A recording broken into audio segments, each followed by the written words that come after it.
If you're ever lost at sea, then there are a handful of tools that we as divers can bring with us to help us get found, that range from whistles and mirrors to electric beacons to broadcast your location. Many of these beacons require special licenses and registrations because we're in the grown-up world of like emergency services and FCC regulations, but here is one of the most popular and simplest machines to help you get found if you're ever lost at sea that doesn't require those registrations. Hi all of you awesome scuba divers out there, welcome to the Scuba Divers Magazine channel, your favourite place for the latest scuba diving news and gear reviews. Now, if you've been diving for any length of time in recent years, then chances are that you may have seen one of these in your internet history somewhere, and as this subtle little sticker on the front suggests, it's recently had an upgrade. But first, let's see how it arrives and what comes with it after a quick word from today's sponsor. Scuba.com is your one-stop shop for everything underwater. Whether you're a seasoned scuba diving pro or just starting to explore the wonders of the deep, Scuba.com has everything that you need.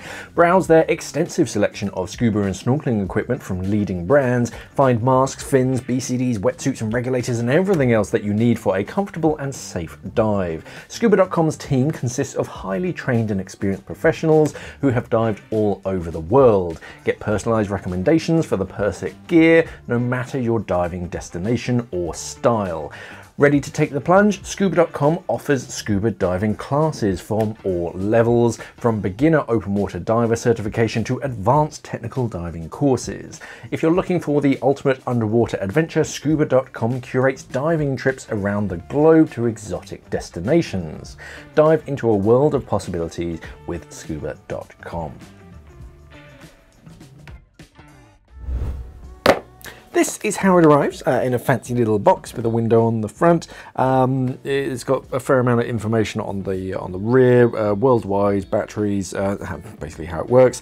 The oh no, that's just the barcode for it. Oh, it's got the FCC ID and the IC ID, yeah. Let's have a look on the inside. Inside, you get the unit itself. We'll take a closer look at that in a second. This little gizmo, this is your winder. So this is if you do have to deploy it and the antenna uncoils, because it is all coiled up in the like the head section here. If you want to get it back in, you're gonna need one of these. So keep hold of that, do not lose it, very useful. Also a little screwdriver. Phillips head screwdriver, so that you can undo and get into that battery compartment, some foam sections, and that's it. So yeah, let's take a closer look at the unit itself. So this is the Nautilus Lifeline Marine Rescue GPS. So what this does is, should the worst happen to you and you surfaced, but your exit is nowhere to be found, either because your boat has drifted off, you yourself have been caught up in current and you've drifted away from shore, whatever it is, you can pop open the cover, press a couple of buttons, and it will broadcast your location to nearby boats. Now, since June 1999, ships, well, big ships like yachts, bigger fishing boats, tugboats, cruise ships and all that kind of stuff, and every other large boat on the water have a sort of GPS system so that you can pinpoint each vessel. They each have a transponder. A lot of them, especially the bigger ones, have a screen and you can plot and see where everybody is. And if you have one of these and you press that red button, you yourself will show up on those screens for all vessels in a few miles radius.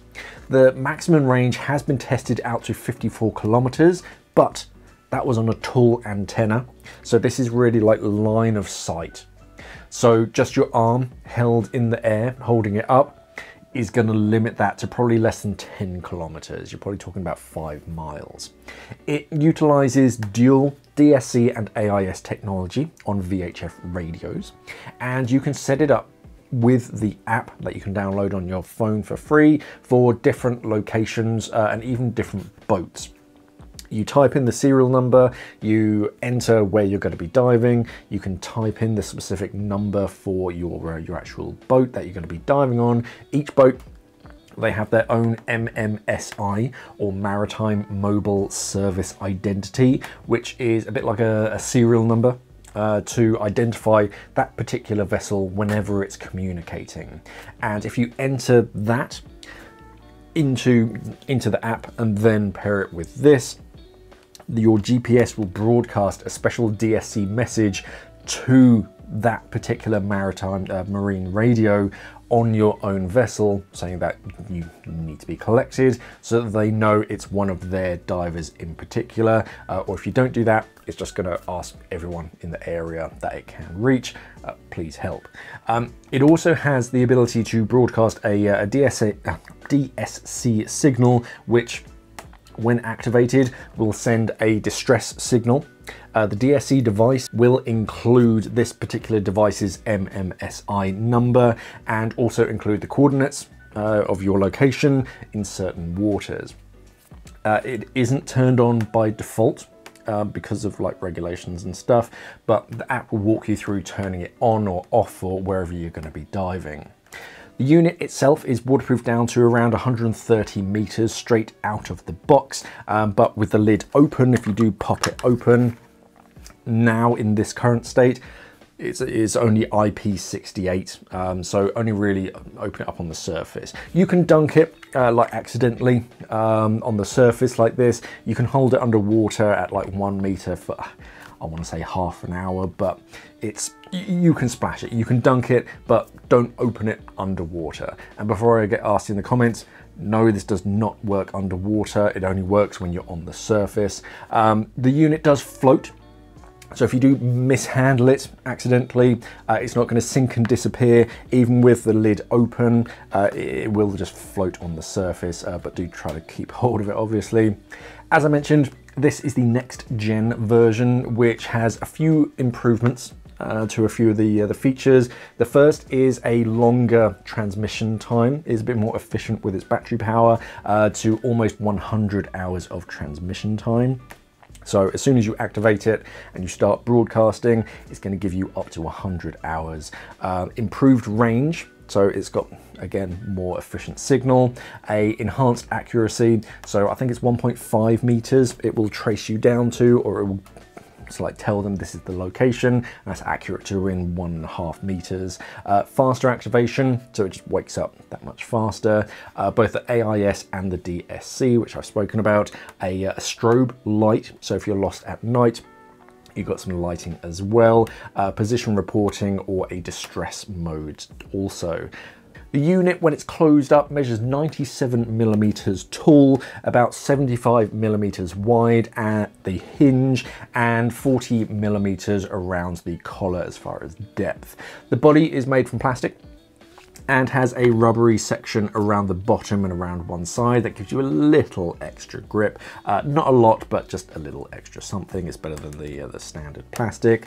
It weighs in at just 107 grams without the batteries, but the batteries, they're only going to add an extra like 20 something grams, so it's far from heavy or big and clunky. It's a nice compact little thing that will fit in most pockets.